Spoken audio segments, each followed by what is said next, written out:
Après avoir évoqué La Rochelle, parlons d'un club qui travaille bien, parlons d'un club qui a fait une saison historique l'an passé en top 14. C'est l'Aviron Bayonnais, mais avant ça, générique.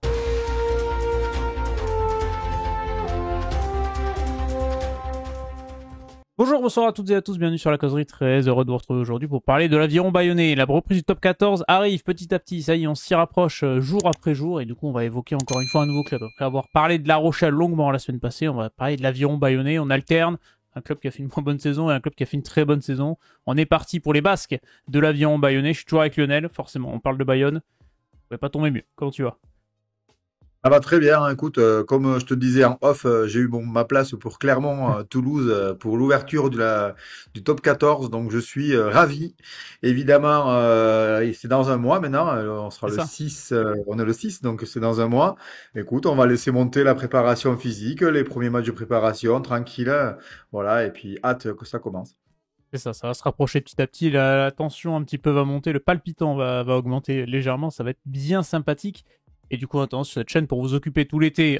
Si vous êtes en manque de rugby, il y a plein de vidéos qui sortent chaque semaine. Vous pouvez les retrouver sur la chaîne, vous abonner, liker, nous retrouver sur Spotify. Il y a également des vidéos de foot qui sortent, comme ça on alterne ballon rond, ballon ovale, du sport co, ça fait plaisir. Et on va pouvoir parler de l'Aviron Bayonnais. Aviron Bayonnais qui, je pense que vous n'êtes pas passé à côté la semaine dernière, la saison dernière, pardon, a fait une saison historique, a fait une saison exceptionnelle.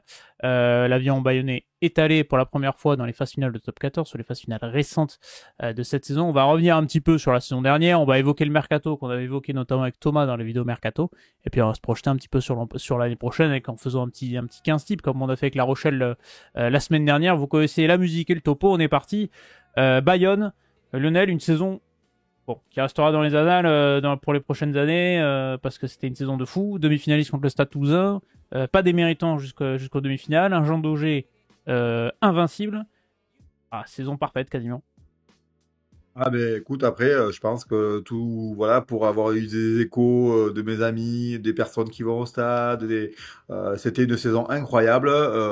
Du coup, voilà, il y a eu tous les éléments, le public, la fête, les résultats, l'ambiance, tout était réuni pour faire une belle saison. Voilà, on est vraiment heureux cette année de notre club de porter ces couleurs. Voilà, très très belle saison.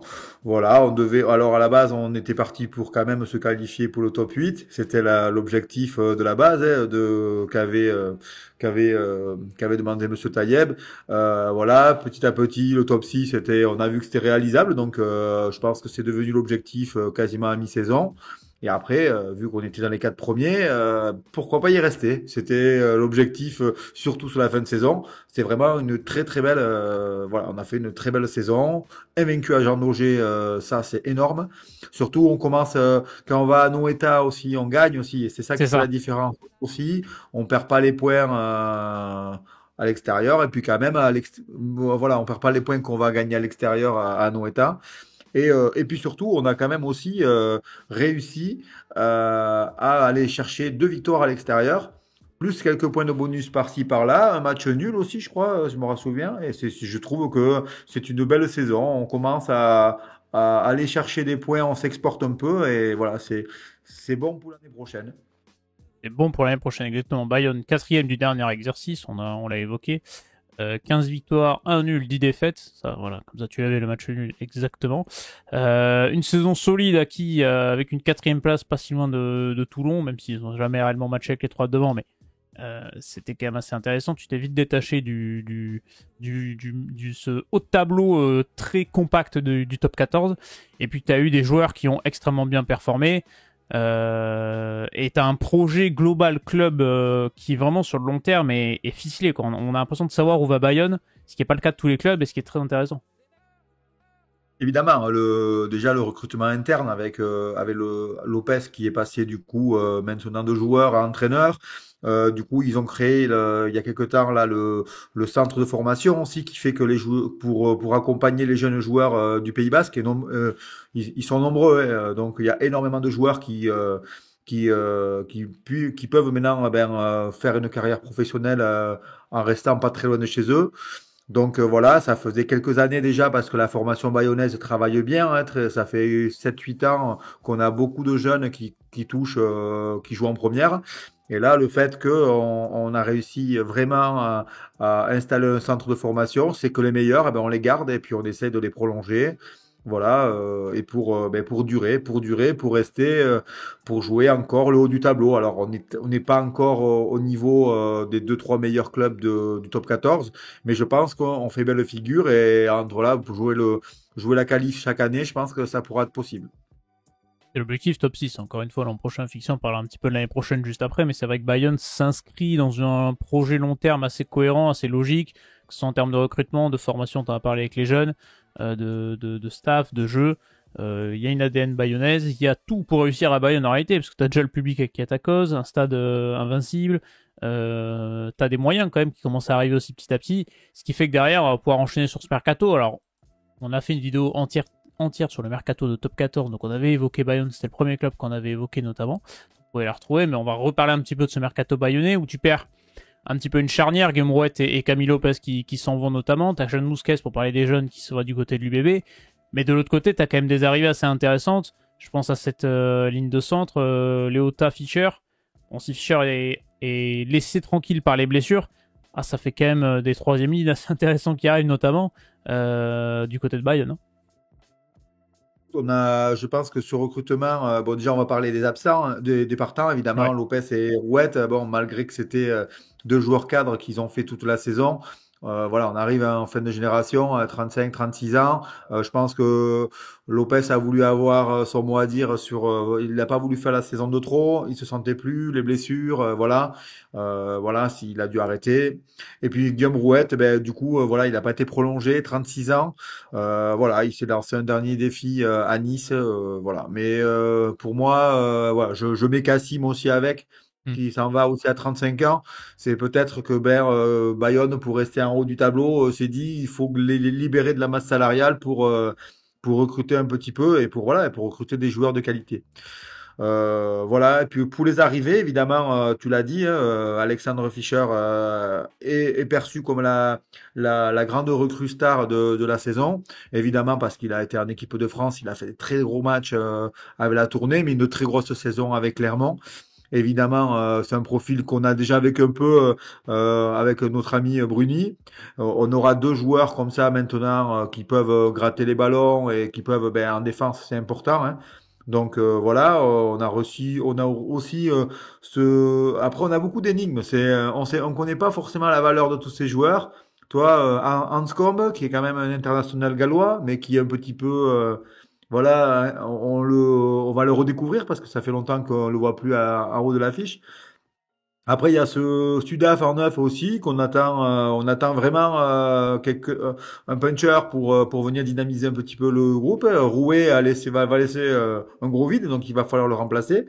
Et puis voilà, après des joueurs de complément, Caillès, ce pilier droit aussi, Émeric Setiano, qui connaît bien le top 14, qui a été international, qui va être là pour complémenter, pour euh, c'est un joueur GIF en plus pour faire pallier les absences de Tatafou s'il est en équipe de France ou les blessures. Donc voilà, on a vraiment un beau recrutement. Voilà, et puis le petit jeune Mousquet, évidemment, qui va voir plus haut.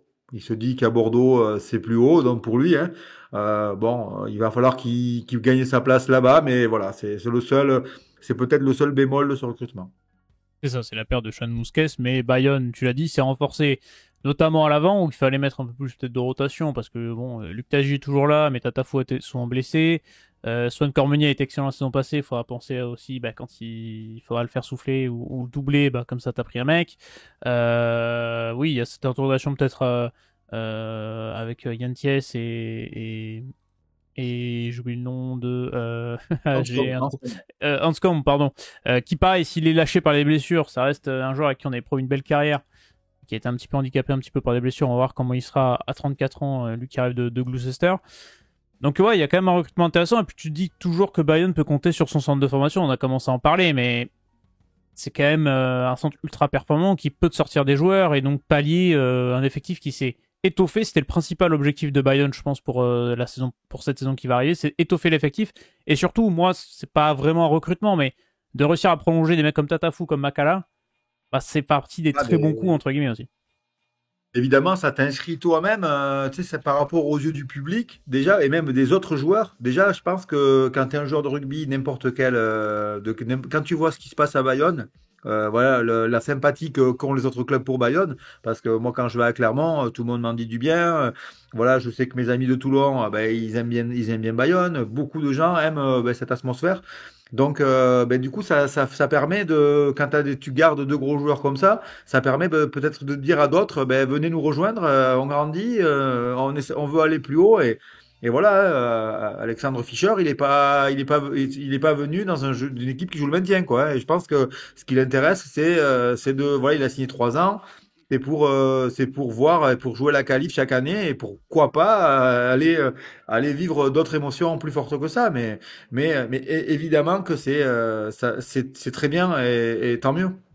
C'est ça, et puis ça montre que tu as un projet long terme, construit, logique, sensé, et que tu as les moyens aussi d'assouvir à tes attentes.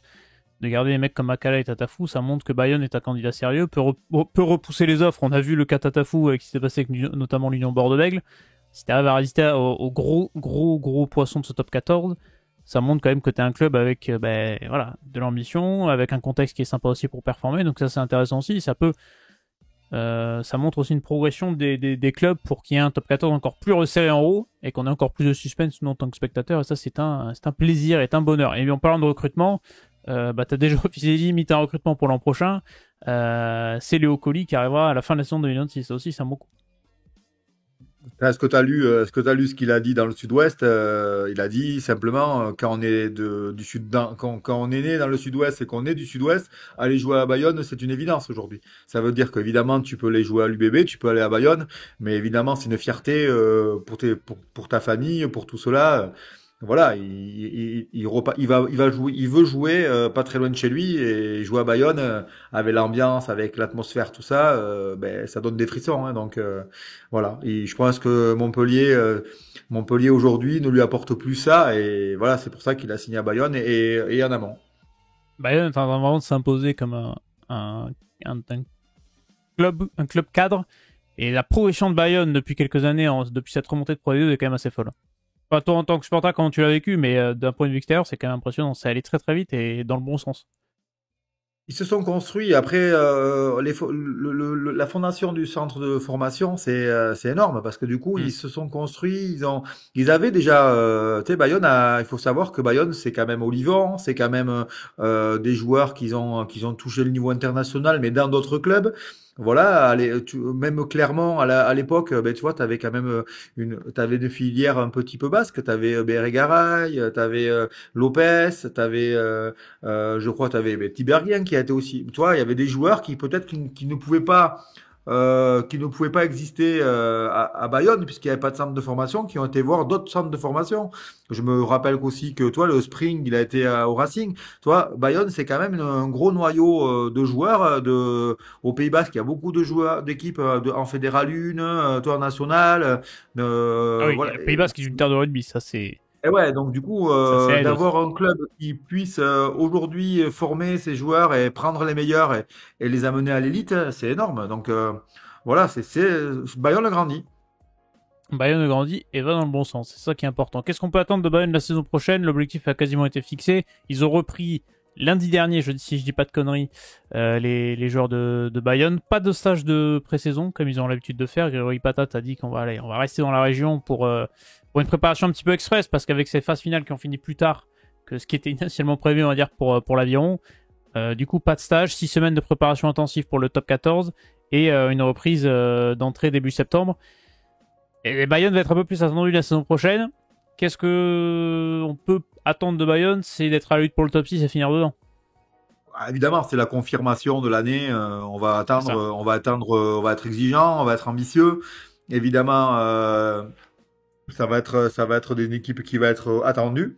Voilà, je pense que les équipes vont vouloir essayer d'aller gagner à Jean Daugé. On va pas les laisser C'est ce qui est sorti, ouais. invaincus chez eux. Voilà, Il y a un donc tout le article monde va y Midi aller un Libre en petit expliquant peu. que tout le monde voulait aller au couteau entre les dents pour aller gagner à Jean Dolé.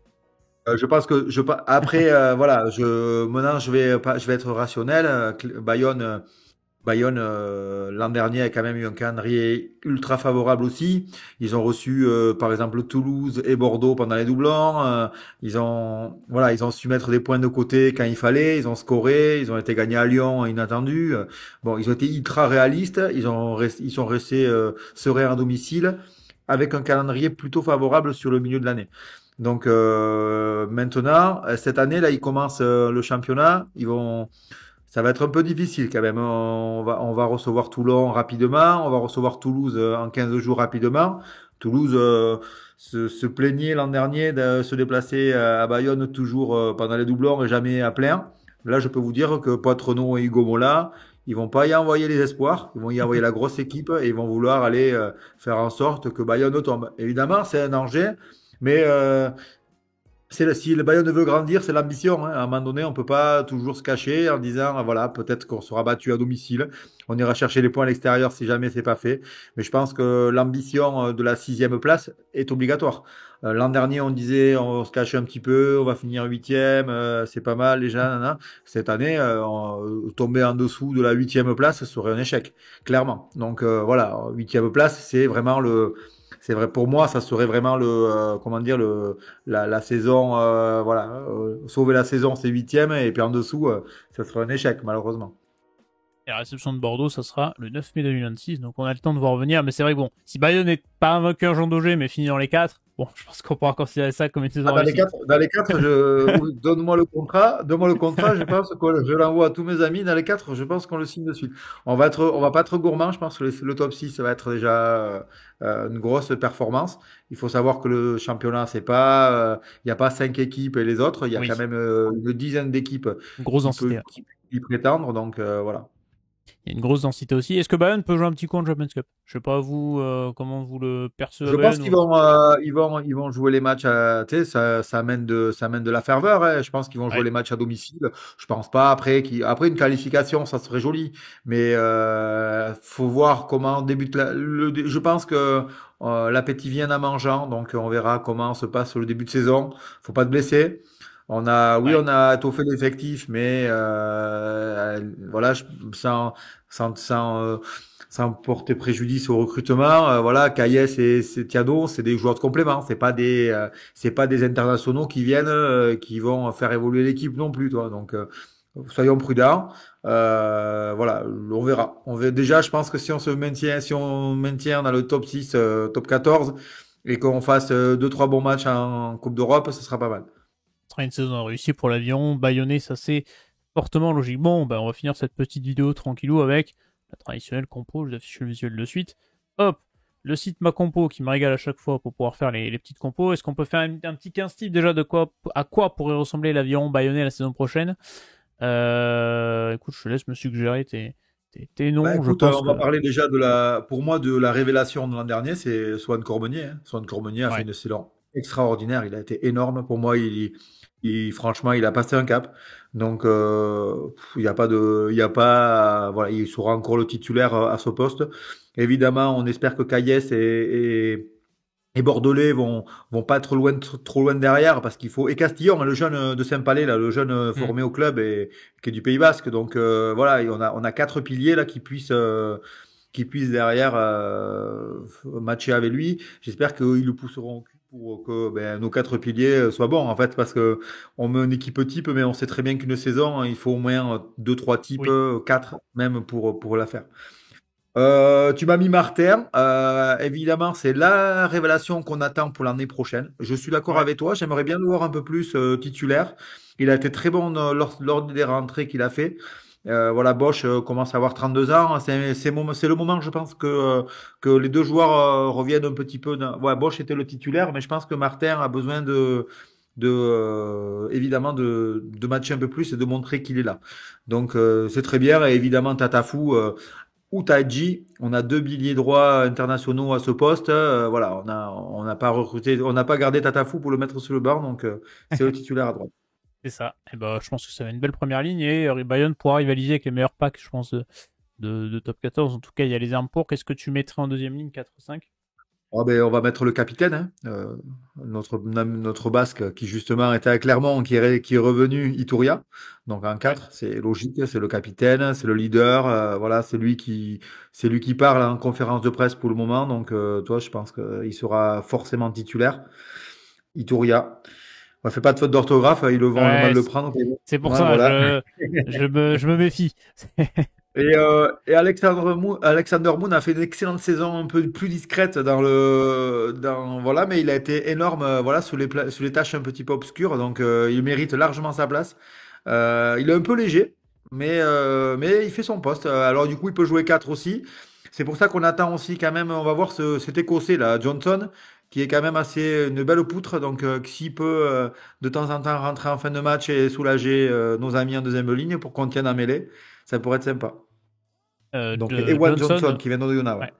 ouais. 2,03 m, 120 kilos. 4 Bon, balles. Alex Moon, 2,02 m aussi. 2,03 m. Toi, oui, il est un peu plus lourd que lui. Toi, je savais pas qu'il faisait 127 kilos. Il est, Tia, il est grand. C'est pour ça qu'il a l'impression qu'il est plus léger. Ok, ok. Ben, 127 kilos, pardon, Monsieur Moon. ah bah, Je voulais pas vous fâcher. En troisième ligne, évidemment, on va mettre. Je pense qu'on va mettre Chouze. Moi, je mettrais Chouzenou. Parce que ok. Chouzenou, c'est un papa. Quand il est là sur le terrain, après, tout le monde va pas être d'accord avec moi, mais Chouzenou, je trouve qu'il est très fort. Donc voilà, j'aime beaucoup ce joueur. Il est voilà, il joue juste à chaque fois. Il est bon en touche, il est bon, il contre. Voilà, je le mets titulaire parce que du coup, c'est vraiment un joueur qui me plaît. Évidemment, j'aimerais bien aussi mettre Fischer, mais je préfère mettre Chouzenou en disant que Fischer, il faut qu'il s'adapte, il y aura un temps d'adaptation. Voilà, donc je mets Chouzenou et je mets de l'autre côté le meilleur joueur bayonnais de l'an dernier, c'est Rodrigo Bruni, qui a été énorme, qui a vraiment, et il est là de tous les combats, il avance tout le temps en défense, en attaque. Pour moi, Rodrigo Bruni est indispensable aujourd'hui. Il jouera un peu en 8 cette saison puisqu'on n'a plus Kassim, donc voilà. Et en 8, je vais mettre Abel Kefner. Parce que pour moi, c'est maintenant il faut qu'il prenne la titularisation. On a besoin de voilà. L'année dernière, il est arrivé, c'est une recrue cette année. On va devoir compter sur lui. Je le mets en 8. Alors évidemment, dans tout ça, il faut compter. Ben, on a Capilla, on a Leota, on Il aura y a du monde, hein. Johnson, on aura évidemment peut-être d'autres joueurs que j'oublie, mais voilà, il faut jouer, il faut qu'il y ait pas mal de joueurs qui soient diapason et voilà.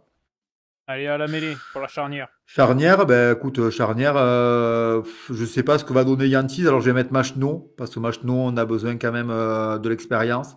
Donc Machno pour commencer la saison, du moins, et après j'espère que ben, ce Yantis, un peu plus jeune, un peu plus dynamique, peut-être, viendra s'installer avec Joris, hein, Joris qui a Joris fait, Second, qui a les qui a clés fait du camion aussi maintenant. une saison incroyable. On peut dire que quand même, par rapport à sa saison qu'il faisait avant au Stade français, je pense que c'est quand on fera le Stade français, c'était une perte incroyable Mm. à Paris. Paris ne s'est pas remis de ce. C'est vraiment lui qui a manqué à Paris l'an dernier. Son coup de patte. Et c'est vrai. Voilà, je vois que tu vois Makala, tu peux mettre aussi son collègue Tulagi qui Oui. a amené aussi une densité physique qu'on connaissait pas à ce poste.